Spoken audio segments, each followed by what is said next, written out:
Magandang buhay sa ating lahat mga kaibigan, mga kapatid, mga kasupporters.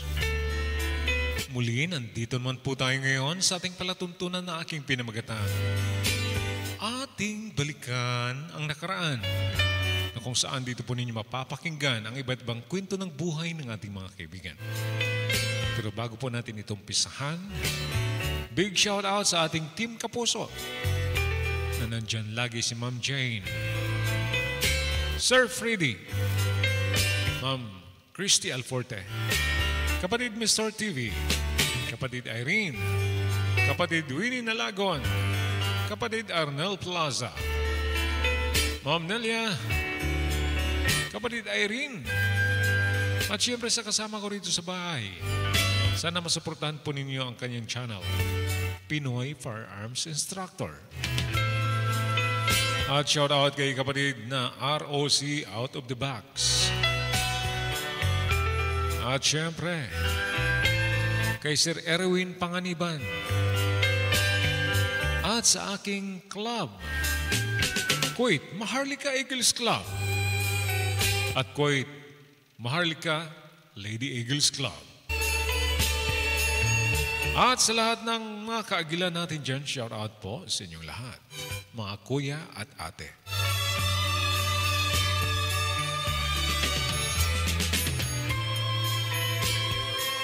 At ngayon, may babasahin naman po tayong sulat mula sa ating kaibigan. Ito, atin ang umpisahan.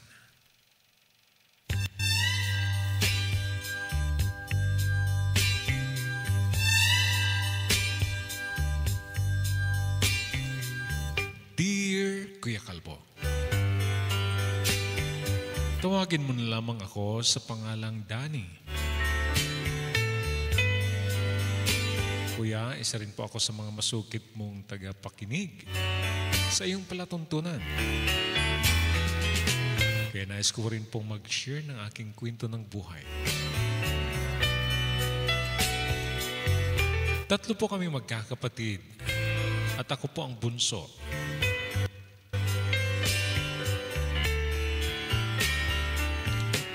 8 years old na ako noon. At grade 2 na ako noon, Kuya Kalbo. Nang makulong ang aking papa sa kasong murder. Kaya nang dahil doon, nahirapan ang aming mama magpalaki sa aming 3.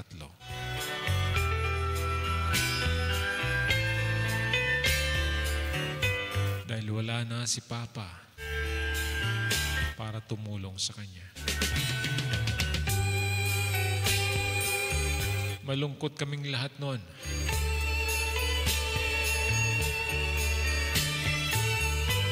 Kaya nang makagraduate ang aking ate sa high school,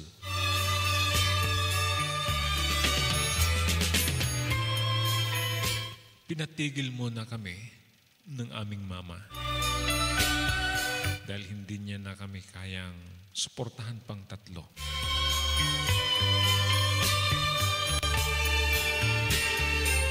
Kaya ang ate ko muna ang nag-aral sa kolehiyo.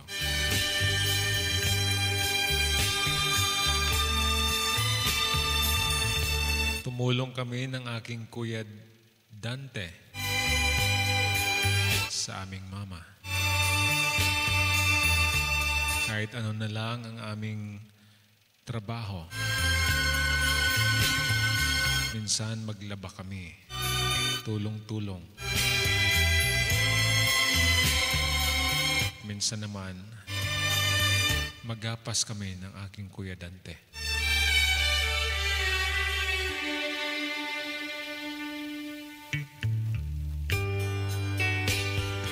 Sa mura kong edad, kuya, kailangan ko ng kumayod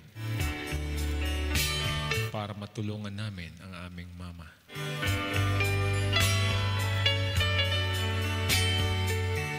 Pero pagdating sa 3rd year college ng aking ate, hindi na po ito nakapagpatuloy pa, kuya. Dahil nabuntis siya.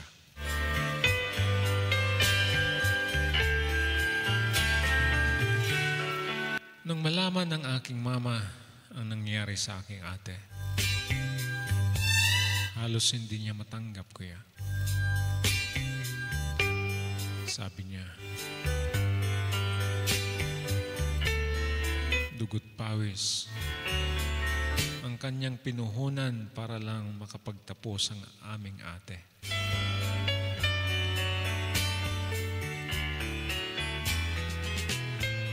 Pero wala rin pala. Dahil nabuntisan ang aking ate.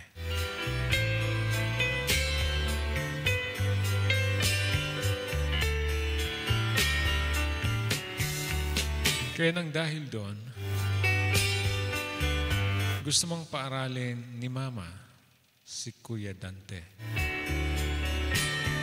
Pero nahumaling na rin sa kanyang trabaho bilang isang kalgador.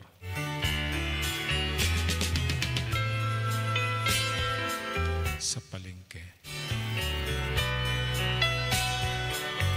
Kaya tinanong ako ng aking mama kung gusto kong magpatuloy sa pag-aaral.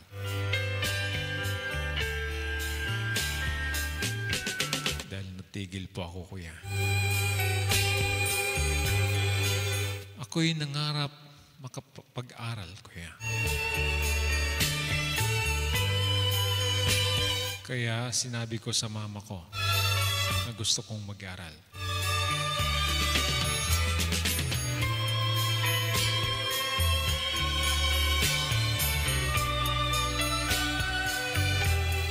Kaya natigil ako sa first year high school. Kaya pinagpatuloy ko ito.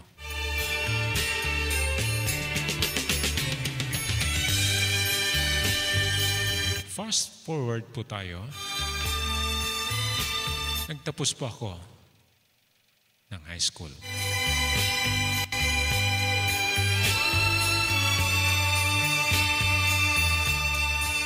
At tinanong ako ng mama ko kung anong gusto kong kurso pag nagkolehiyo na ako.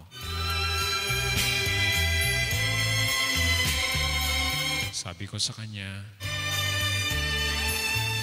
gusto ko ng kursong IT, kuya.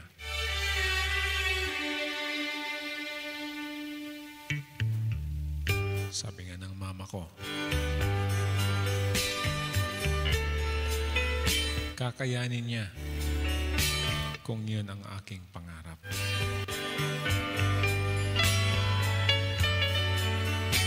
Kaya natuwa naman ako, kuya. Lalo na nung sinabi ni Kuya Dante,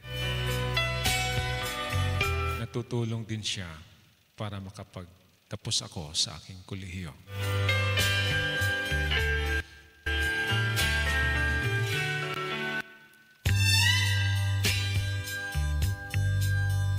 Nag-enroll na ako.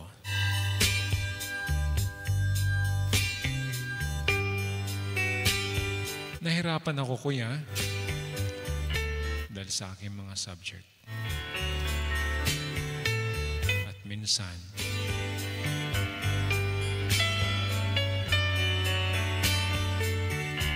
nahirapan ako sa pag-aaral dahil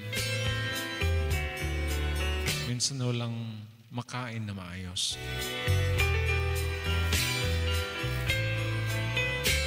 Pero dahil pangarap kong makapagtapos,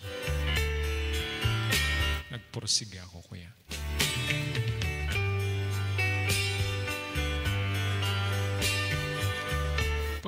Pagdating ko ng second year college, natapos lang ang first semester. Nagkasakit ang aking mama, kuya.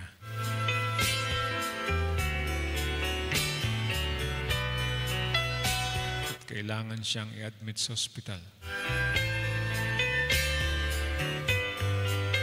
At ang problema namin, wala kaming sapat na pera.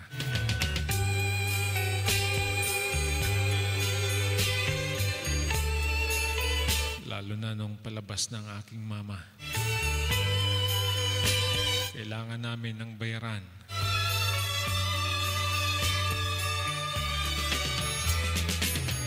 Nanghiram kami ng aking Kuya Dante sa aming mga kamag-anak.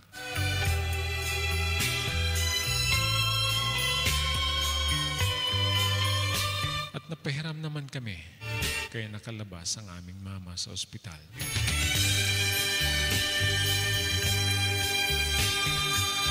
Pero dahil hindi na makapagtrabaho ng mabigat ang aking mama, kailangan kong tumigil sa pag-aaral ko yan. Kaya nagdesisyon ako na mamasukan.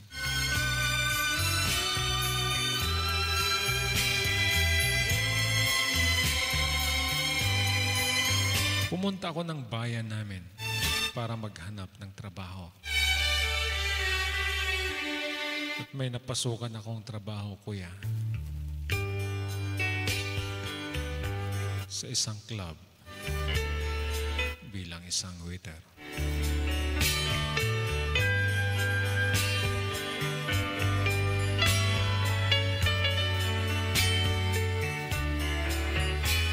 Nag-umpisa ako, kuya, sa aking trabaho at pinag-igihan ko para matulungan namin ni Kuya Dante ang aming mama.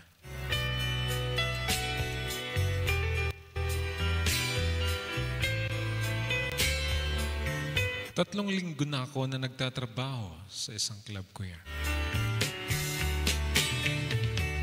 Mayroon akong napansin sa aming customer.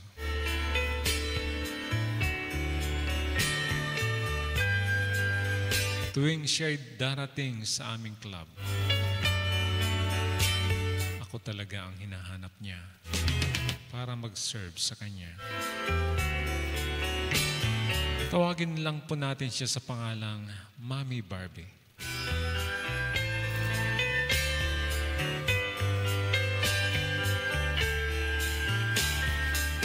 Si Mommy Barbie, kuya, ay may kaya sa buhay. At nung madalas na kami mag-usap at napapag-usapan namin ang aming mga buhay-buhay. Isa siyang balo, kuya.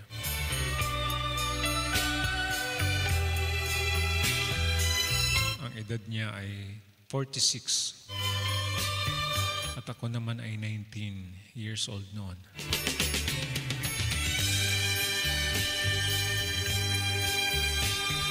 Galante si Mommy Barbie, kuya. Dahil tuwing aalis na siya, ay may malaking tip akong natatanggap sa kanya. At sabi niya, pagbabalik siya, kailangan ako ang magsiserve sa kanya.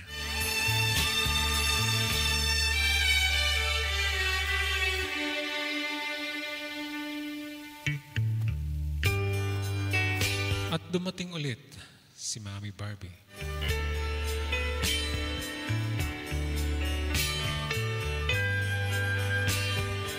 Maganda ang aming usapan nun. Sabi niya, napakabata ko pa daw.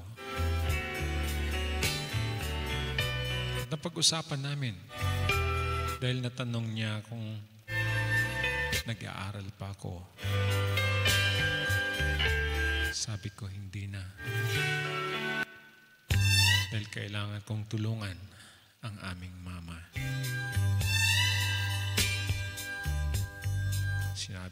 Sinabi ko sa kanya ang lahat.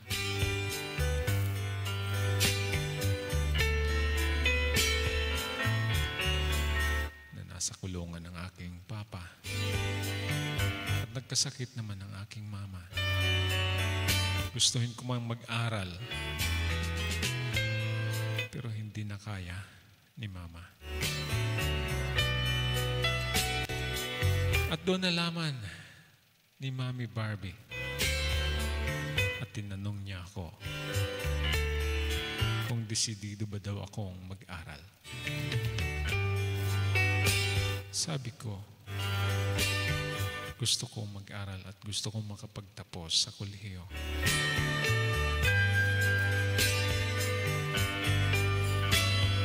At napakabait ni Mami Barbie, kuya. Nag-offer siya sa akin. Kung gusto ko raw mag-aral, siya ang gagastos. O nahiya ako, kuya.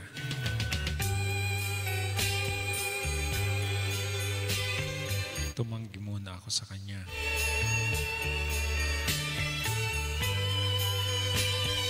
Pero sabi ni Mami Barbie, bata pa ako kaya mas magandang mag-aral pa ako. Mag-aral na lang ako kaysa magtrabaho. At sinabi ko sa kanya na tumutulong ako sa gastusin ng aking mama. At sinabi niyang, huwag daw akong mag-alala. Basta mag-aral ako. At tutulong din daw siya na matulungan ng aking mama. Napakabait ni Mami Barbie, kuya.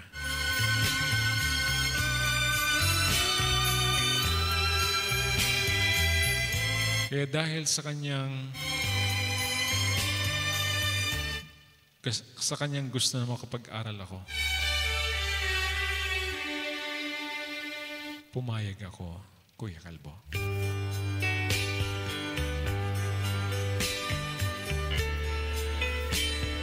Kaya pinagpatuloy ko ang aking pag-aaral sa second semester sa aking kursong IT.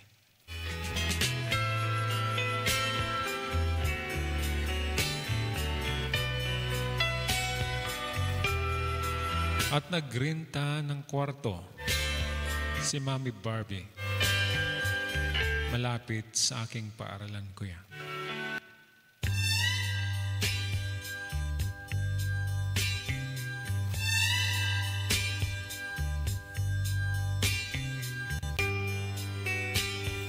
Minsan,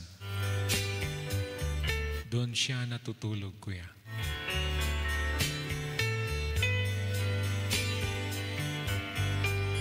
Nahihiya ako dahil may mga anak si Mami Barbie na 2. At puro professional na.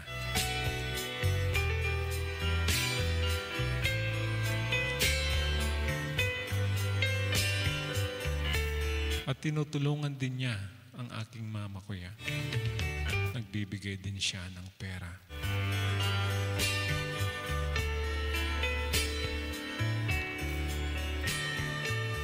Sa totoo lang, kuya, nahulog na rin ang loob ko kay Mami Barbie.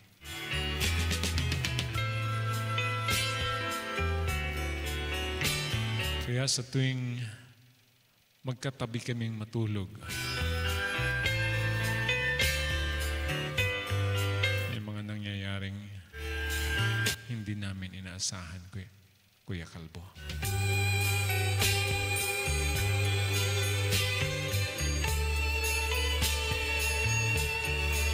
At dahil doon, unti-unti na rin akong napamahal kay Mami Barbie.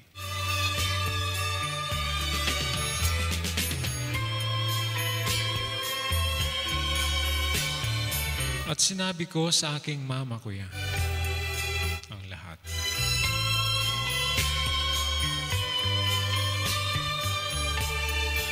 Nakilala ko si Mami Barbie.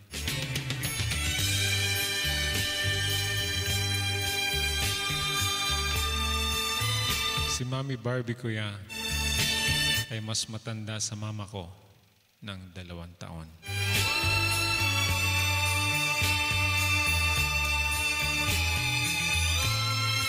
Kaya minsan bumisita kaming 2 ni Mami Barbie sa aming mama. Kasama ko noon si Kuya Dante. Dahil pinakilala ko si Mami Barbie sa kanila.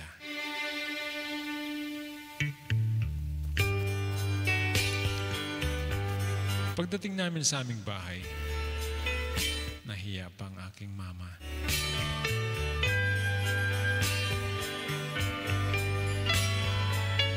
Pero sabi ni Mami Barbie, huwag siyang mahiya.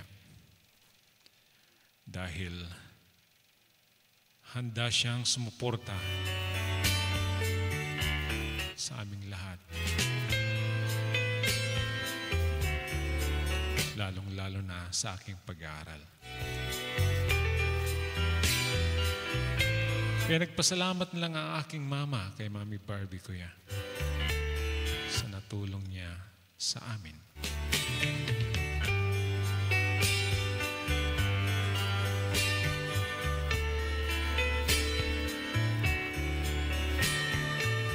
Gusto rin akong ipakilala ni Mami Barbie sa kanyang 2 anak. Pero sabi ni Mami, kukuha lang siya ng tamang panahon para ipakilala ko.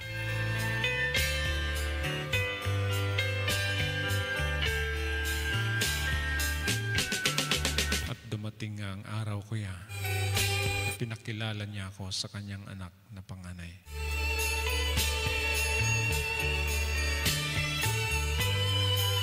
Pero nagalit siya.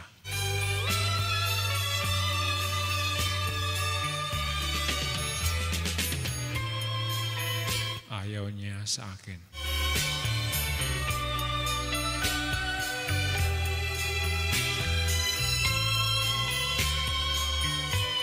Kaya hindi na lang din ako nagpumilit, Kuya. Sinabi ko kay Mami Barbie na mas maganda pang hindi na lang ako magpakilala sa pangalawa niyang anak.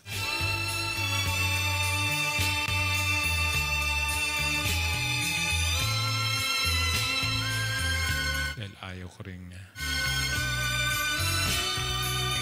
masaktan si Mami Barbie, Kuya.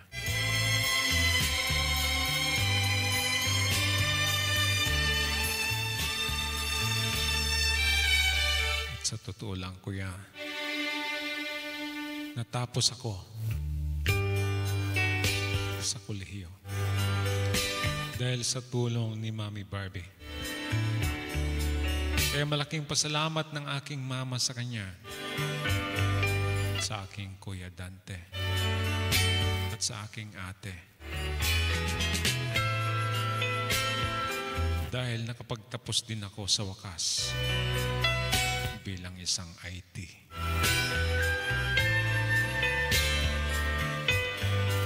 Kaya malaking utang na loob ko kay Mami Barbie. At ang dahil dyan, lalo akong napamahal sa kanya.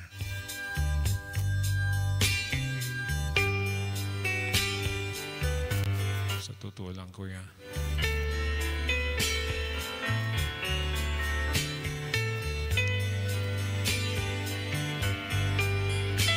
pag nagsama kami sa isang mall, para lang akong anak ni Mami Barbie.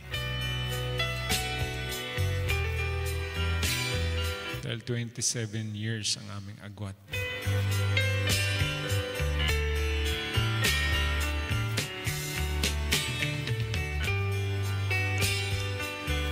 Pero baliwala sa akin yun. Ang mahalaga, nagmamahalan kami ni Mami Barbie.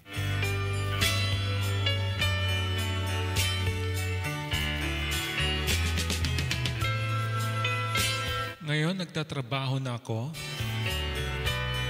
at magkasama pa rin kami ni Mami Barbie.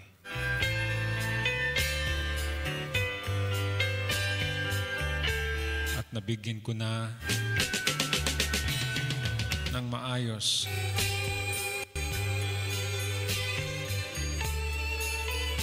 aking mama.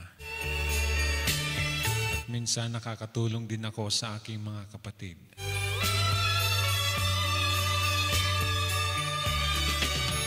Kuya, ito po ang aking kwento ng buhay.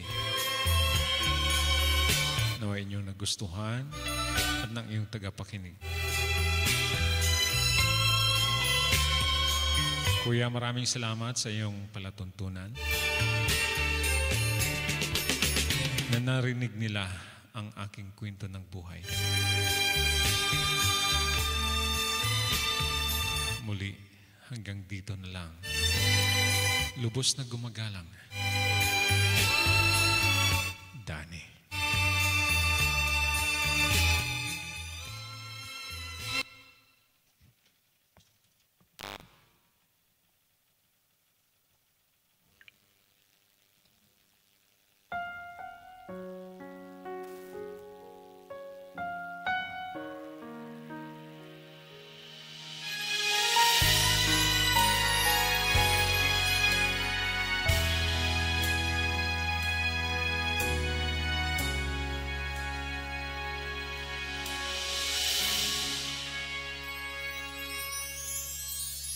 Sir Danny, maraming salamat po sa iyong napakagandang kwento.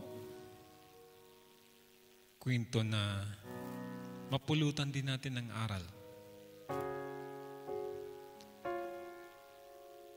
Pero sa iyong kwento, kuya, ako'y magkukuya na lang sa iyo. Sa iyong kwento ay masasabi naming napakaswerte mo kay Mami Barbie. Dahil nakapagtapos ka sa iyong pag-aaral.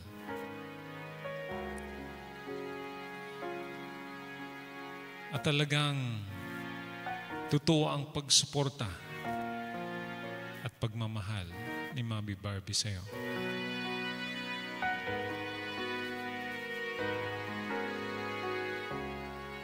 Kaya malaking utang na loob mo kay Mami Barbie. Dahil sa kanya, nakapagtapos ka sa pag-aaral. Galit man ang kanyang panganay na anak. Pero normal yon. Dahil sabi nga natin, hindi natin ma-please ang mga ganyang tao. Siyempre, hindi natin alam ang kanilang iniisip at nararamdaman. Kaya intindihin mo na lang ang mahalaga. Natapos ka sa pag-aaral at ngayon,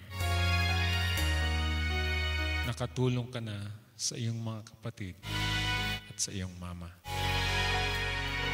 Pag lumabas man ang iyong papa sa kulungan, alam ko, matutuwa din yon sa iyo. Dahil kahit wala siya, nakapagtapos ka sa pag-aaral. Kaya muli, Kuya Danny, maraming salamat po sa iyong kwento na ibinigay dito sa ating palatuntunan. Mga kaibigan, ano po ang masasabi ninyo sa kwento ni Kuya Danny? Mag-comment at i-share na yan. Malay po natin, isa sa mga kaibigan po ninyo ay magpadala ng kwento ng buhay dito sa ating palatuntunan. Muli sa mga hindi pa nakasubscribe sa aking channel dito sa YouTube, June Sahay Bert. At sa mga hindi pa nakafollow sa aking FB, sa June Sahay Kalbo. Sana isubscribe po ninyo ako at i-follow sa aking FB. Sa mga gustong magpadala ng sulat, maaari po ninyong ipadala sa aking messenger, June Sahay Bert. At babasahin po natin dito sa ating palatuntunan. Muli, ito nga po pala si June Sahay Bert sa YouTube. at si Junsahay Calbo sa FB. Ang nagsasabing, God bless us all.